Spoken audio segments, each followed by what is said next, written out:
Okay, I'm going to skip back and go to 35 and then come through the English to where we are now. It's 35 at the beginning? Okay. Translation. After saying this, the sun god discharged his semen into the womb of Pretar and then returned to the celestial kingdom. Immediately after, from Kunti, a child was born who was like a second sun god. Because Kunti feared people's criticisms, with great difficulty she had to give up her affection for her child. Unwillingly, she packed the child in a basket and let it float down the waters of the river. O Maharaj Parikshit, your great-grandfather, pious and chivalrous King Pandu, later married Kunti. Vridhashama, the king of Kurusha, married Kunti's sister, Shrutadeva, and from her womb Dantavakra was born.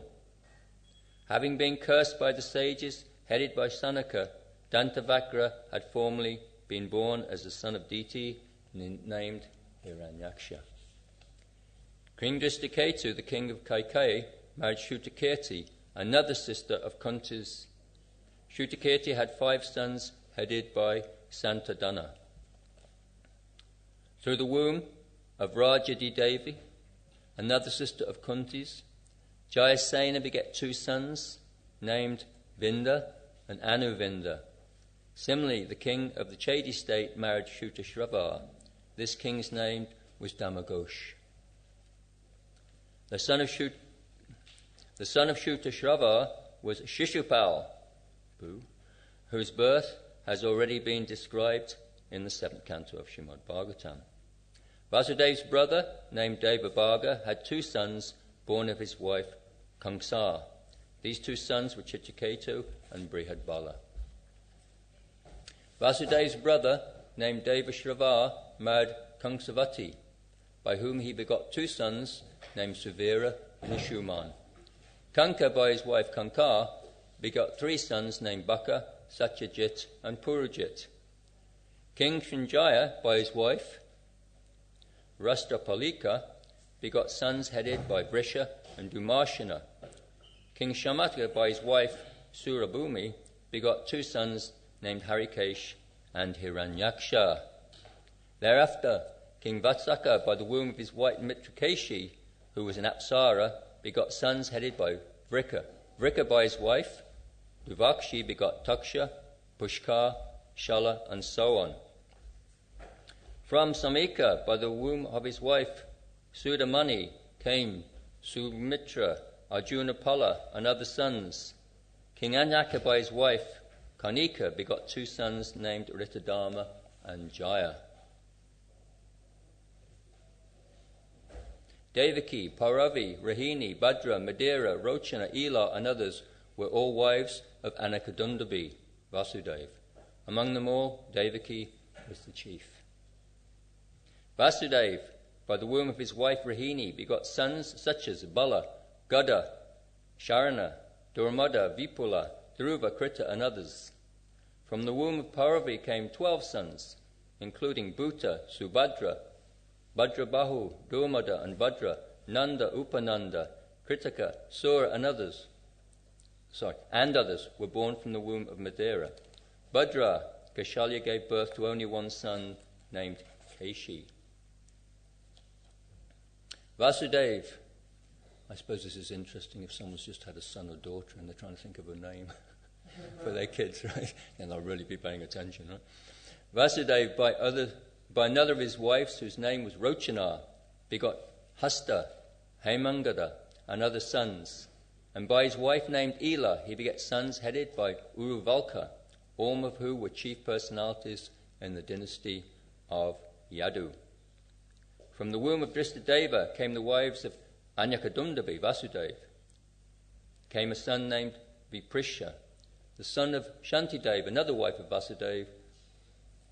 The sons of Shantidev, another wife of Vasudev, were Prasama, Prasita, and others. Vasudev also had a wife named Upadeva, from whom came 10 sons, headed by Ranjaya, Kalpa, and Varsha. From Srideva, another wife, I don't know how he remembered all their names. It must have been quite difficult, right? I know I'm a twin, and my dad used to get me mixed up with my brother sometimes. He used to say the wrong name, so imagine what it was like for Vasudeva.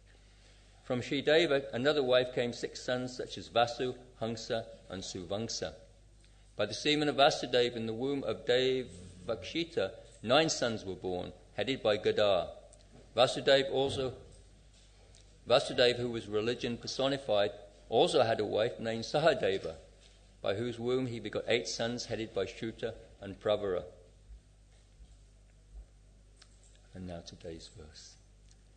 The 8 sons born of Sahadev, such as Prava and Shruta, were exact incarnations of the 8 Vasus in the heavenly planets. Vasudeva also begot 8 highly qualified sons through the womb of Devaki. These included Kirtiman, Susena, Bhadrasena, Riju, Samardana, Bhadra, and Sankashan, the controller and serpent incarnation. The 8th son was the Supreme Personality of Godhead himself, Krishna. Oh, we've got there. We've got to the root of this all. The 8th son was the Supreme Personality of Godhead himself, Krishna. The highly fortunate Subhadra, the one daughter, was your grandmother. Purport by Srila Prabhupada. The 55th verse says, Swayam Eva Hari Kila, indicating that Krishna, the 8th son of Devaki, is the Supreme Personality of Godhead. Krishna is not an incarnation. Although there is no difference between the Supreme Personality of Godhead, Hari, and his incarnation, Krishna is the original Supreme Person, the complete Godhead. Incarnations exhibit only a certain percentage of the potencies of Godhead. The complete Godhead is Krishna himself, who appeared as the 8th son of Devaki. Om Vishnu Vidaya Krishna Pastaya Bhutla Shrimati Bhaktivedanta Swami Namane Namaste Saraswati Devi Gauravani Pacharne Nevishesha Shunyavadi Paschatite Shatarne Vanchikalpa Chuvista Kripa Sindhu Bhyevacha Patitam Pavanibhyo Vaishnavebhyo Namo Namo. So we finally got to Krishna after a long list. I was thinking the other day, I've been in the movement a few years, and I was thinking, still battle with the mind. And I sometimes think the computers are a bit like the mind, right? Have you ever noticed how computers are like the mind? Sometimes in your mind you think one thing. During japa, you try not to, of course. You think one thing, and then you go on to another thing, and then you go on to another thing, and before you know it, woohoo, how did I get there? All right? Hare Krishna, right? So it's the same with the computer. Sometimes I go on my computer just to, do some work, do an email that's important or something, and then I notice something and click, click, click. The intelligence is gone. Whoops! Well, how did I get there, right? And then I get these advertisements coming up, right? So we're always getting these advertisements in our mind from Maya, right? I don't know if you can get ad blockers for your mind. I suppose, right, ad blocking software for your mind. And then I got this one advertisement called Ancestry. I don't know if you've seen it. Ancestry, and it's really interesting. You can click up your name, right? If you put in Patel, it'll probably take a long time to bring all the information up. But so you put in your name, and then you can find out, get your roots. And I must admit, a few years ago, before my father died, I met some of my second cousins in Oxford, because I was preaching in Oxford, and I thought I'd better go and see them. And I found myself becoming really interested in my family. My affection was sort of, even though I didn't get on with my parents very well, still, in many ways, I realized the power of, how interesting, my mind was just taken away with it, how interesting it was to find out who my family was, right? Of course, we always like it when there's someone great, and when there's someone, some of my family were butchers, apparently, so that was a bit of a letdown. But of course, this material world, we talk about family tree, right? We talk about family tree. So it's an interesting analogy, because we also say this material world. In Bhagavad Gita it says, Udvan Mula Adasakya Prashvatam Aho Avyayam. This material world is a tree, And when we have a tree on the bank of the lake over there, we have a reflection. So we all know that example. This material world is a reflection of the spiritual world. Therefore, in the spiritual world, this goes on. Same thing goes on. They have ancestry. People. I kind of think it's quite cultured, actually. Krishna used to come in the morning in his assembly, and reciters would come. They'd know all this stuff, right? Just like my second cousin, she can reel it all off. So and so married so and so, and right. And so it is interesting because it's actually a reflection of the actual thing in the spiritual world. Of course, some of these things might be incarnations in this world, but anything of this world that's connected with Krishna becomes pure. So this is, it's kind of interesting. Actually, we have the saying sometimes, as above, so below. That was a term used by some of the early Greek mystics. Whatever happens up there, it happens down here. It's an interesting concept. And of course, we say this material world is just, it's an illusion. But of course, as devotees, we know what kind of illusion it is. In my student days, when I say student days, I don't know if I mean student days, D-A-Y-S, or student D-A-Z-E, right? Nowadays, I go along the street and I see lots of these little bottles of, these little canisters, they're laughing gas. Apparently it's very popular now. People are all taking this laughing gas. They don't realise you can just talk about Krishna and realise how silly you are coming to this material world and have a good laugh anyway. But they get these little capsules of laughing gas, and I hear the government was trying to outlaw it or something because there's been some deaths with it. They laughed so much they died. And there's one society called the Psychedelic Society or something who's very much against this. That we should be able to have our kicks, right? And of course that was the same in the 1960s. We all know. And in those days, students, they'd get their kicks, and sometimes you'd get illusions. But often, an illusion would be looking at something and think it's something else. You look at something and you mistake it for something else. Very rarely, from experience, do you get an actual hallucination. It's something that's not there, right? Very rarely do you see something that's just not there. More often, you just see something and you mistake it for something else.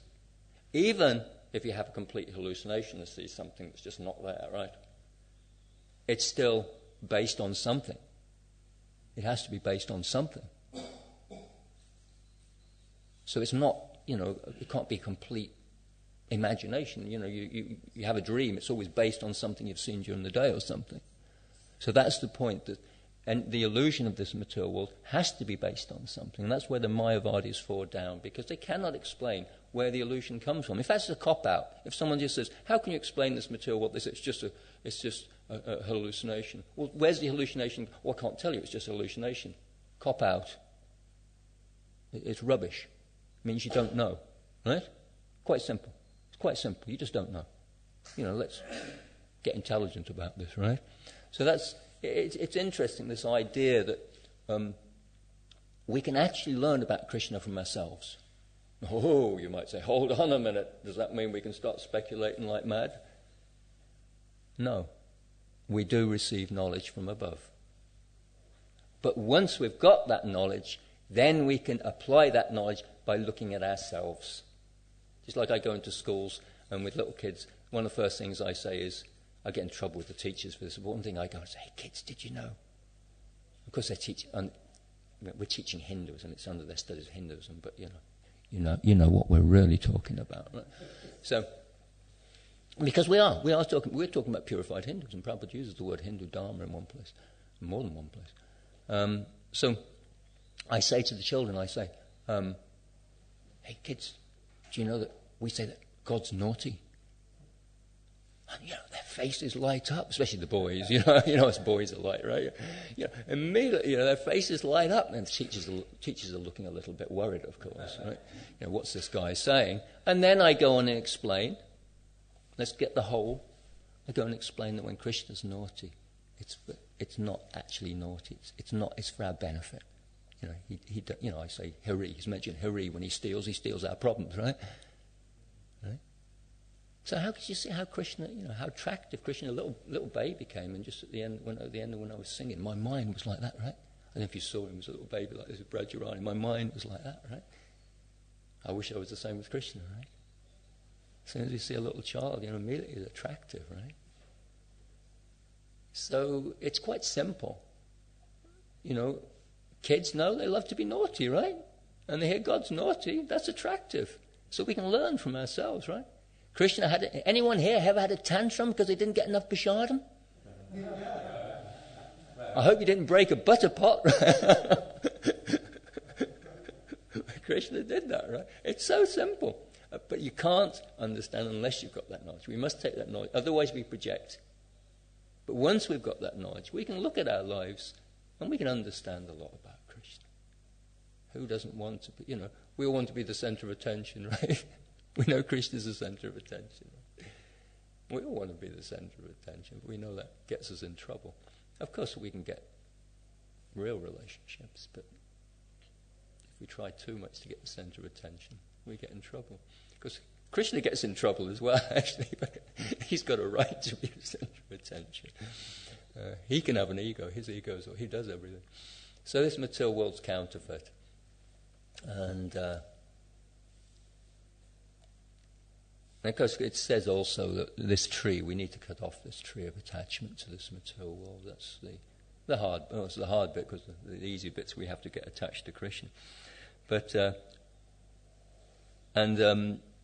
therefore we need to shine light. When I was a kid talking about this material world being like an hallucination or an illusion, I remember that we had some curtains with little flowers on, and at night I used to watch them. They used to become Dracula and little faces and things like that, and I used to get scared, right? Now, when it was dark, that's easy to do, but when it's bright light, it's not so easy to do, right? So in the darkness of this world, it's easy to mistake one thing from another. The Guru shines light. Srila Prabhupada shone that light of the Bhagavatam on us to open us up. And we need that intelligence. Intelligence, actually, I was going to discuss this in this class. I don't know if I've got time to discuss much, but intelligence is two things. Intelligence is sometimes defined, nasato vichite bhava, to have that distinction, black and white. Right? This is right, this is wrong. Intelligence is another thing. Intelligence this is the opposite perspective. To see things in perspective. So there's two definitions of intelligence. One is black and white. There's times when you say, that's not on. Right? You've got to be clear. It's a line in the sand or in the stone, right? It's firm. Anyone who works with children knows there's certain lines you don't mess around, right? There's other times when you have to see things in perspective, because otherwise we become too rigid and we exclude. If you're too much black and white, sometimes you exclude. And if you don't have enough black and white, sometimes we include too much. We shouldn't include. Right? So you need to, on your computer print out, sometimes you've got it in colour, sometimes you've got black and white or you've got grayscale. Right? Sometimes you need black and white. I think I told you once, I was told by someone, Indriyesh, we can't get too fanatical. The absolute truth is not black and white. I said, it is, it's Krishna and Balaram.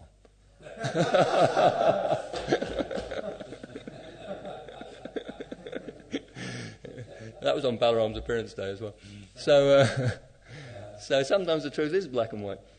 But sometimes when we apply black and white, we can become a fanatic if we apply it wrongly. There are times if we apply it wrong, we can exclude something that needs to be included. Just like in Mayavadis, they exclude the whole material world. They exclude everything, right? We can't use the material. It's 1880, right? But we take it, probably included it, right? But we don't want to take that too far and include boozing and things like that. So we have to have the black and white.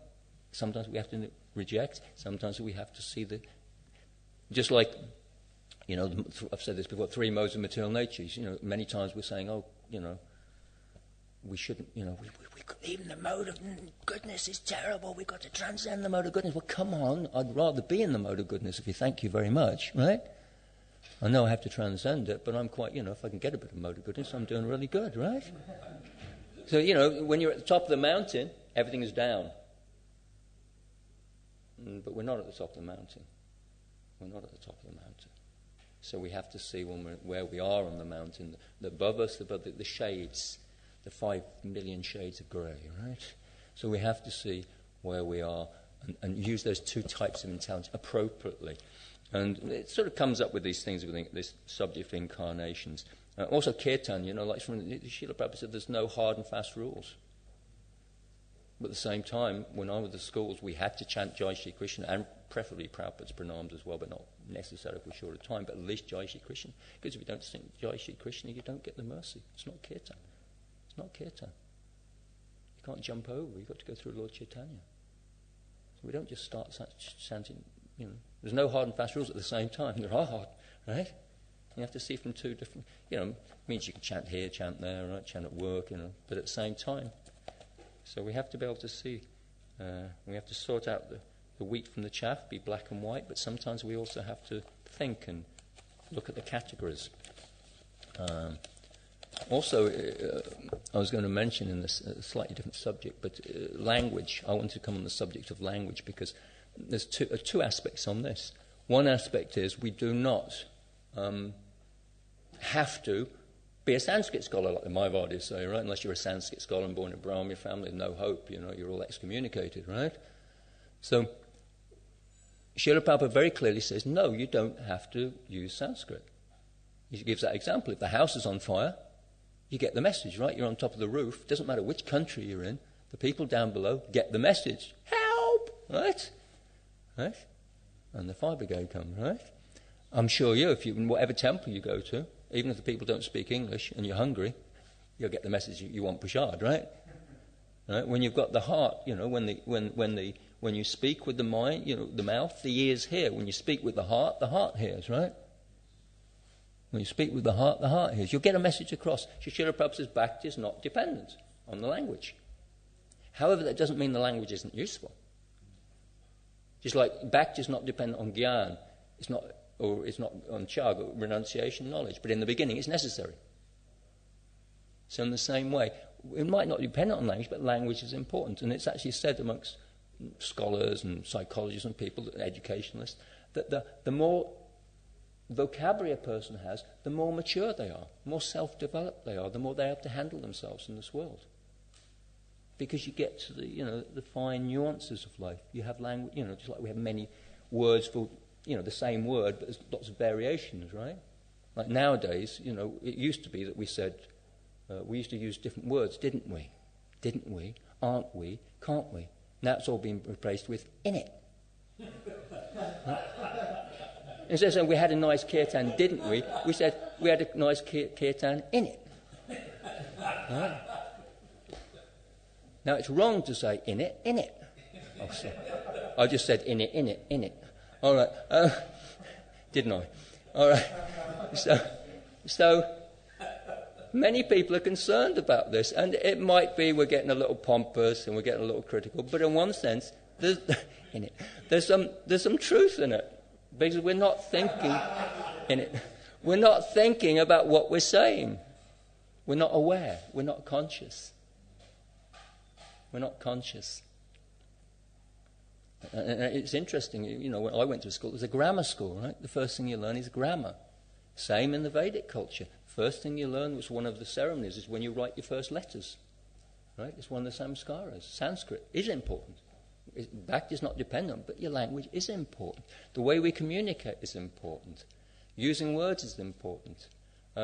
Just for instance, if someone comes to see me and says, and they're late for a meeting, I'm quite strict on this, they're late for a meeting, and they say, sorry, I met someone in the corridor, I had to speak to them. You didn't have to speak to them. It's philosophical. Your language shows your mindset. You didn't have to speak to them. You chose to speak to them. Right? You might come to a meeting, and when I had an office here, and I don't work here anymore, but you come to my office, see me, and you say, I met someone on the way, they were a little distressed, I had to speak to them. Now, it could be that, good, they're distressed, they really need it. But it might mean, the meeting might be more important, right? You could have choice and say, I know you've got some problems, I've just got a meeting, see you in a minute, I want to be there on time, I'll phone you afterwards, right? But it's not you have to. Have to means we're not taking responsibility, that we have choice. Krishna's given us choice. We're the ones that turned away from Krishna. So our language often shows our mentality. And therefore, to refine language and to think about our language can be a way to help our self-development. Of course, if we're always talking about Krishna, if the word Krishna always appears, that's a great sign. but at the same time it's important. And this word incarnation, can someone tell me why? I sometimes get a bit embarrassed with classes when people ask questions, but I'm going to ask, why is incarnation not such a good word? Yes. Becoming flesh, yes. As you know, we say carnal desire. It's the thing we don't think about during japa, right? Carnal desire means, it's usually sexual desire, right? Usually. Carnal. It means flesh. You have carrion crows, right? You also get the word carrion. Crows eat dead flesh. See how everything ties in together? It's mentioned in the first, how we're not like crows, right? Crows go to rubbish tips, they eat horrible things, right? So actually the word carrion is sometimes mean to something that's disgusting. We say this material world is disgusting. It is, isn't it? The flesh is pretty disgusting. Right? So incarnation, we can use the word, but it's not the best word because it could mean God comes in flesh. And that's what the Mayavadis say. Albeit flesh in the mode of goodness. Flesh in the mode of goodness. Right? It's all ignorance, of course. It's all ignorance. That's the black and white, right? The black and white, it's all ignorance. Intelligence, seeing in perspective, mode of goodness is better. But it's all ignorance. So that is definitely something we need to be very sure about in our preaching. Mudo yang namajati, what's it? Manishim tanamashutam. People think that Krishna takes a body. Actually, it's the grossest. It's the grossest offence, isn't it? Here we are in a body and we think Krishna takes a body, albeit in the mode of goodness. Isn't it offensive? Isn't it horrible? It really is. Isn't it just low class? Low class? To think someone's just like me, right? Shishi Radha Gokulananda Ki.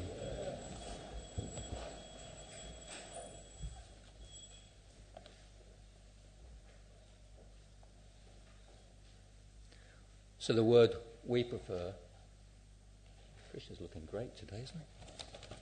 And deities look fantastic. The word, of course, we use is avatar. It's a word that students know nowadays because of that film that came out, and it means one that comes down. There's one difference, though, black and white. When we come to this, we take it. We haven't. Krishna has unlimited incarnations, right? So do we. Not all at once. We're not that powerful, one after another, right? Try everything, right? Krishna comes amongst the animal species. He incarnates amongst the animals as well. Srila Prabhupada says that. He's concerned about them. We do the same thing, but there's a difference. When we come down, we really get down, right? Krishna's blue and we get the blue, so we get down. We come down, we lose our natural self. Krishna doesn't. That's the difference. Just like if you're in a prison, I'm sure none of you have been into prison, unless you were a devotee in the early days.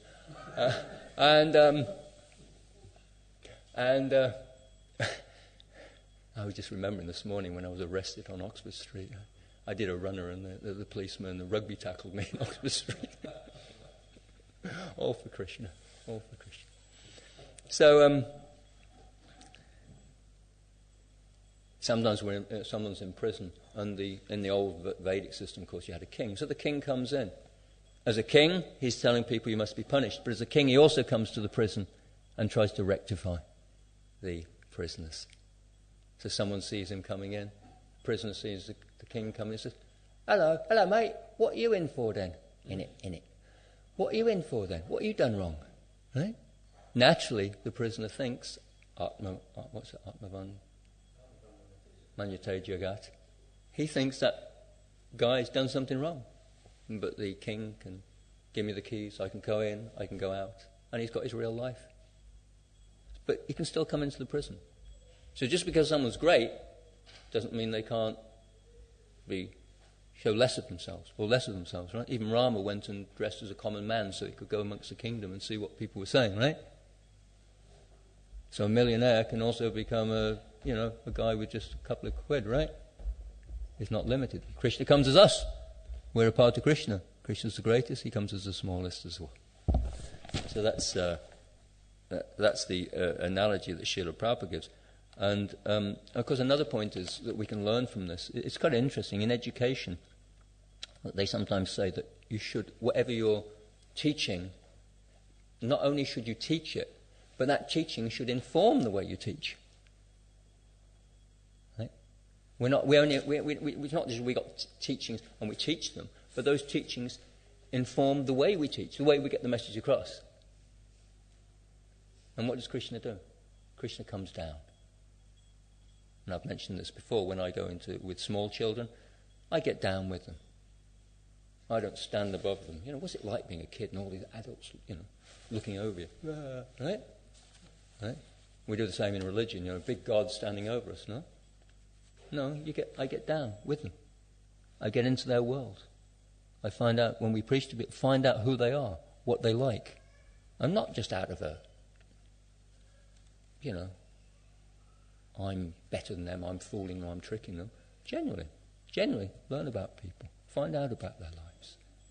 And then with children, you find out where they are, and then you come up with them. Let's go on an adventure together.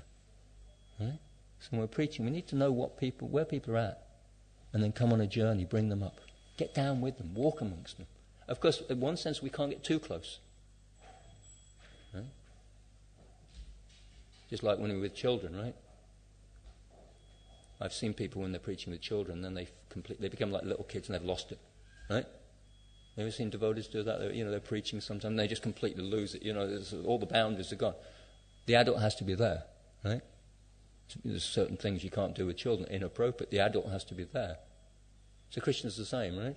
Krishna can remain as he is and he can come down and he's still in charge. We have to do the same thing. We have to get down. As a Christian, brought up a Christian, we're told that Jesus walked amongst men, right? So we have to get down, be with people. I was in here one time, about 6 months ago. Now, I can stand to be corrected on this, but there was a man at the front there crying, and he was crying like a child. I think he looked like he was Tamil. Now, I know it's an offence to cry in front of the deities. I know that. But when I heard him crying piteously like that, and I just got a school coming, so I wasn't sure what to do. But I wanted to go and say, if it is an offence, at least take him outside and say, obviously, whether he'd lost someone, it sounded very painful. The devotee came up to me and said, you shouldn't cry in front of the deities. And I thought, is that the first thought that comes in your mind? It might, of course I've discussed this with people. I sometimes not quite sure how that applies, but maybe we can discuss it another time or later.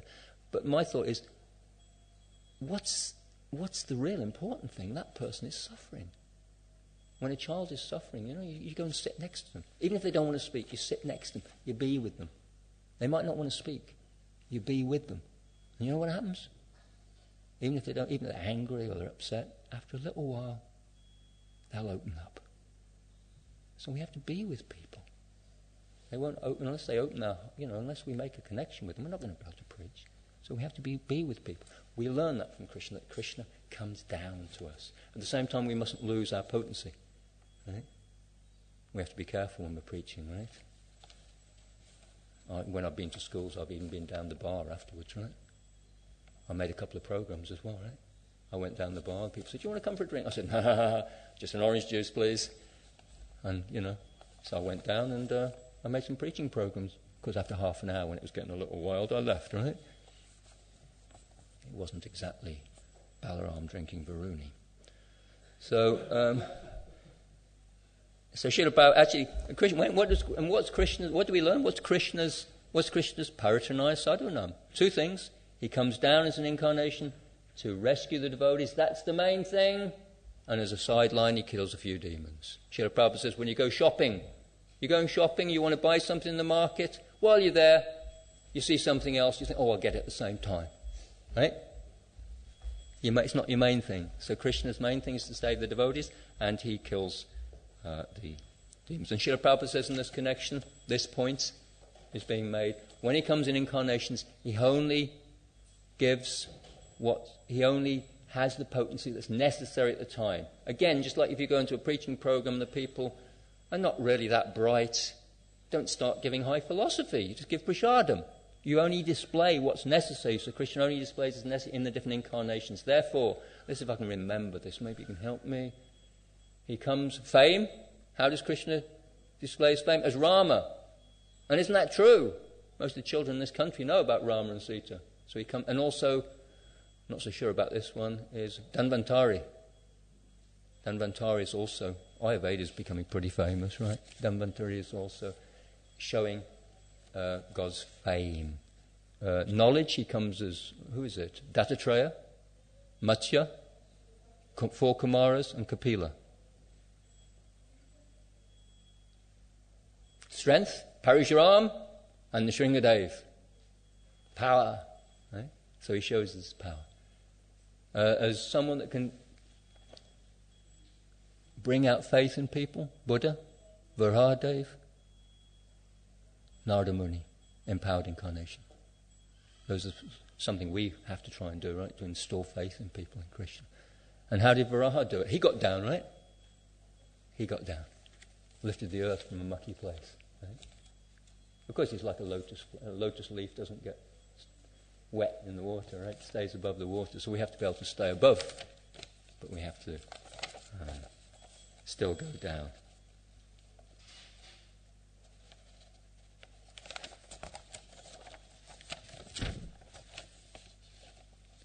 So that's the job of the incarnations, to deliver the devotees and to destroy the miscreants. Actually, Srila Prabhupada also says, not only do we have to destroy the demons, we have to destroy their propaganda. Hitler was famous for propaganda. He had a big war machine, but if he hadn't had the propaganda, he wouldn't have got it, right? So Srila Prabhupada very clear, I'm sorry I haven't got the quote, but he very clearly says we have to destroy that propaganda. And what's that propaganda? That propaganda is this scientific theory, the theory of science. We have to destroy that. We want to give them Krishna consciousness, but people have got doubts, they've got attachments. We have to cut those. We have to cut this tree. And therefore we have to be very strong on that, because that's causing a lot of damage.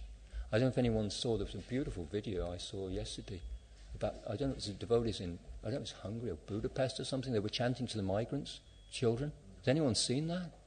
There was a little girl on the top, and she was just so happy. She was like this and clapping, right? And the devotees were singing. So we're all migrants in this world. We've all been kicked out. We're all refugees. They're looking for shelter. They're not going to get it. They might get some temporary shelter, but they're never going to get shelter. Wherever we go, there's no shelter. So everyone's a migrant. It was wonderful. So Krishna's the only shelter for us all. And of course, Krishna, we could go into this a lot more. I apologize, I didn't know. Krishna is, of course, avatari. He's the source of all incarnations. Krishna consciousness is completely inclusive. We have everything. And that doesn't mean we just have Krishna, because Krishna includes everything. So we have all the incarnations. We know the position of all the demigods. We know the position of everything in this world. So we actually include everything. But Krishna is the sweetest. I sometimes get a little criticized because I go into schools, and I consider it. I go into schools, and maybe I'm not such a good preacher, but I just, under Hinduism, But we're telling the kids about Krishna. We're telling them they're not the body, And we might tell them about I have to tell them my body philosophy. But who do you think they like? Come on, who do you think they like? Krishna. Because the heart has to speak. If we've got Krishna in our heart, we'll give Krishna. And just like one boy asked, I said, what do you know about Hinduism? He puts his hand up, he says, I know, no, talking about, he says, I know God comes in different incarnations. And he said, I know about he comes as a lion. I was amazed, 10 years old. And then later on, Yoga Maya, when I was working here, one of my staff, she told me, he was next to the lake. And he said, this is a great place for Matcha Avatar to come. And then he turned to her and he says, you know what? In a previous lifetime, I lived here. So, amazing. So Krishna's the sweetest. And we have to preach that. We have to be able to preach that.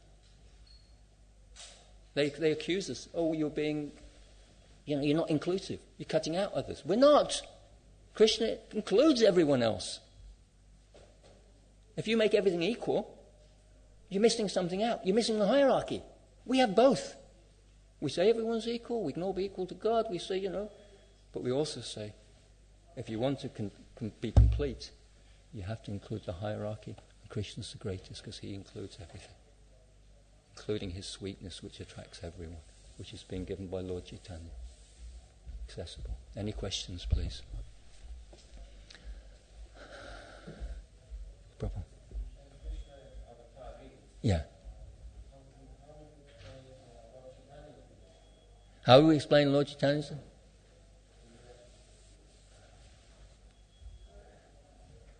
How would you explain it? Am I passing the buck?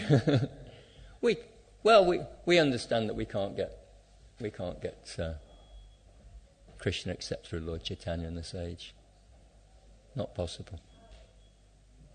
Of course, Krishna can be the topmost, and he can even go greater as well, right? He can be avatari. Krishna can be the greatest, and Lord Chaitanya, because Radharani is even greater. He's got the mood of Radharani. He can be even greater. But certainly we can't skip out Lord Chaitanya in this age. That's why we must always chant Jai Shri Krishna before we have a kirtan. Otherwise we wouldn't have any access to Krishna. Krishna says, surrender unto me. He's like a father, right? Very strict. But he says surrender, but people didn't surrender, so Lord Chaitanya came. He gave us another chance. I don't care if you surrender, just chant Hare Krishna, take Prashadam. Very, very merciful. So we mentioned, actually, Narayan Rishi are the incarnations of renunciation. So Lord Chaitanya is also a symbol of renunciation. But why did he renounce? Simply out of compassion for the living it. He gave up family life. We think that's what's that? Give up family life, Prabhu. Right? But he had wonderful family life, but he gave it up to save us all. So, compassion. I was actually thinking, we say the devotees are full of compassion for the fallen conditioned souls, but to each other we're mean as anything sometimes, right? Sometimes we're mean as anything to each other, but we're actually meant to be compassion. And I'm a fallen conditioned soul. I want people to be nice with me. So yeah, so compassionate. It seems that Radharani's compassion is greater than Krishna's. So we have, not that we like to talk about Radharani, but we've been given Radharani's mercy in the form of Lord Chaitanya, which is so easy. She's got the compassion of a mother. She forgives us. Yes. You mentioned destroy the scientific evidence. Yeah. But is all science wrong? What is exactly Is all science wrong? No, not all science is wrong, but it crosses let's see in perspective. From black and white we could say science is wrong. It's not all wrong. Science means knowledge, but it crosses the line at some point. There's certain rules. I'm a physicist, so I know, I learned all the rules, Newtonian mechanics, there's rules how you can tell how things work in this world, and there's laws. Those laws are real. But we have to go further and say who made those laws.